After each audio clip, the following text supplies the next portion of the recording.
अब तुम लोग ये भी बोल सकते हो कि सर यहाँ तो ऊपर A1 A2 A3 है, यहाँ पे तो ऊपर C1 C2 C3 आ गया। तो यार ये डिटर्मिनेंट की प्रॉपर्टी होती है कि अगर हम साइक्लिक ऑर्डर में इसको कितना भी चेंज करते रहे, मतलब रोज को साइक्लिकली, थर्ड ऑर्डर के डिटर्मिनेंट में रोज को हम साइक्लिकली चेंज करते रहे, मतलब इसको ऊपर ले आए, फिर बी को ऊपर ले आए, फिर ए को ऊपर ले आए, ऐसा कितना भी चेंज करते रहो, वो वैल्यू हमेशा सेम आने वाली है। वो तुम डिटर्मिनेंट ओपन करके चेक भी कर सकते हो। तो इसीलिए ये डिटर्मिनेंट वाली वैल्यूज को, डिटर्मिनेंट की प्रॉपर्टीज को फॉलो करता है। और बॉक्स प्रोडक्ट लिखने का जो रीजन है ना, वो यहीं से जनरेट होता है। क्यों?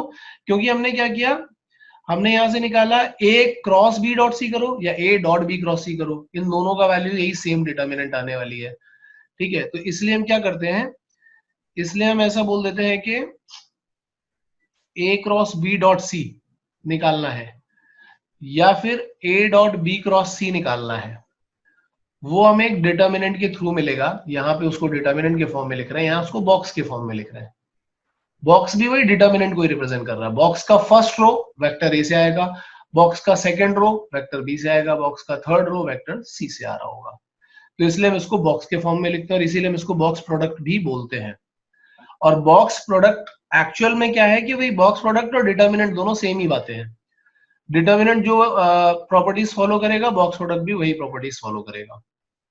तो चलो उसको मैं प्रॉपर्टी के फॉर्म में लिख भी देता हूं कि अगर ऐसा लिखा हुआ है कि A B C cyclically change करोगे तो क्या करोगे, सी को उधर ले आए, ए और बी को इधर शिफ्ट कर दिया तो सी ए बी, या फिर बी को उधर ले आए तो बी सी ए। ये सारे वैल्यूज सेम आने वाले हैं। तुम डिटर्मिनेंट ओपन करके इनका वैल्यू निकाल सकते हो, ये सारे वैल्यूज सेम आने वाले हैं। साइक्लिक ऑर्डर में अगर हम घुमा घुमा करके चेंज करते जाएंगे तो वैल्यू सेम आता जाएगा। अगर मैं ऐसा बोलूं कि कोई एक वेक्टर, तीनों में से कोई एक वेक्टर जीरो है, तो डिटर्मिनेंट का वैल्यू जीरो होगा। वो तुम यहां से भी समझ सकते हो कि अगर कोई एक वेक्टर जीरो हुआ तो पूरी एक रो जीरो हो जाने वाली है। और अगर एक रो जीरो होने वाली है और उसके रिस्पेक्ट में हम ओपन करेंगे तो zero into something minus zero into something plus zero into something, वो सब कुछ क्या आने वाला है, जीरो। फोर्थ प्रॉपर्टी ये लिख रहा हूं, अगर कोई भी दो रोज कॉमन हो गए या बॉक्स में कोई दो वेक्टर कॉमन हो गए तो भी वैल्यू जीरो आने वाला है।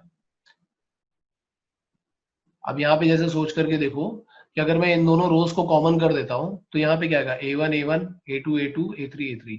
तो ये क्या बनेगा, A1 A2 minus A2 A1, zero हो गया ये वाला टर्म। फिर A2 A3 minus A3 A2, वो भी जीरो हो गया। A1 A3 minus A3 A1, वो भी जीरो हो गया। तो अच्छा नेक्स्ट हाँ। प्रॉपर्टी तो ही दी है। Next property okay. में क्या है कि अगर कोई भी दो रोज को अगर इंटरचेंज करते हैं तो डिटर्मिनेंट का वैल्यू नेगेटिव हो जाता है। if we are interchanging, in this case any two vector, और डिटर्मिनेंट के केस में any two rows, if we are interchanging any two vectors, ठीक है, न्यू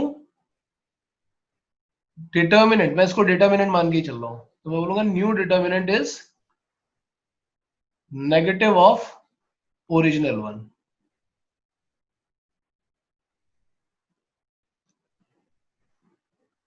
नेक्स्ट पे आते हैं, अगर कभी ऐसा लिखा हुआ है बॉक्स में कोई भी एक vector is the sum of two vectors, जैसे डिटर्मिनेंट में if any row is the sum of two elements, ऐसा कभी लिखा हुआ है तो हम उसको स्प्लिट कर सकते हैं। कैसे स्प्लिट कर सकते हैं, हम इसको बोल सकते हैं it can be written as ACD plus BCD, ऐसा बना सकते हैं। अब इसका प्रूफ डिटर्मिनेंट से भी हो सकता है और इसका प्रूफ इससे भी हो सकता है। देखो A plus B cross C dot D, ऐसा लिख सकते हो तुम। अब यहां पे देखो, अब मैं तुम्हें ये स्कूल वाला ही मेथड बता रहा हूं, तो हम इसको बोलेंगे A cross C plus B cross C, बाहर क्या है डॉट डी, तो डी को अंदर मल्टीप्लाई करोगे तो it will be what, A cross C dot D plus B cross C dot D, so it is ACD plus BCD। अच्छा next क्या है, अगर यहां पे लिखा हुआ है lambda times A comma B comma C, मतलब किसी एक वेक्टर में लैम्डा मल्टीप्लाई है, तो तुम लैम्डा को डायरेक्टली बाहर निकाल सकते हो और ए बी सी अलग कर लो। अब इसका भी डेरिवेशन सेम इसी मेथड से किया जा सकता है, लैम्डा टाइम्स ए क्रॉस बी डॉट सी, और फिर लैम्डा क्रॉस से बाहर निकलेगा और डॉट से बाहर निकलेगा। तो ये सेम मेथड वहां पे भी किया जा सकता है। एक प्रॉपर्टी ऐसी मैं और लिख देता हूं, अगर तुम आई जे के का बॉक्स, नहीं पहले इसकी कर देता हूं, इसी की प्रॉपर्टी कर देता हूं। बॉक्स ऑफ एबीसी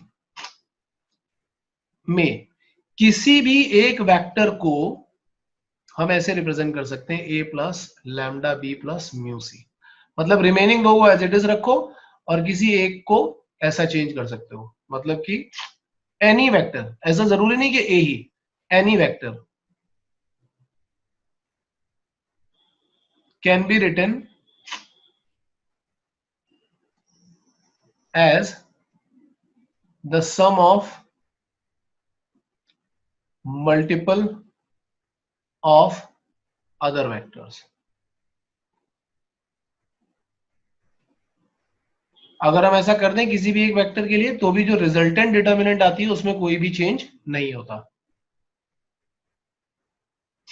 तो मैंने अगर ऐसा कर दिया कि any vector can be written as the sum of multiple of other vectors, the new determinant is same as the original one.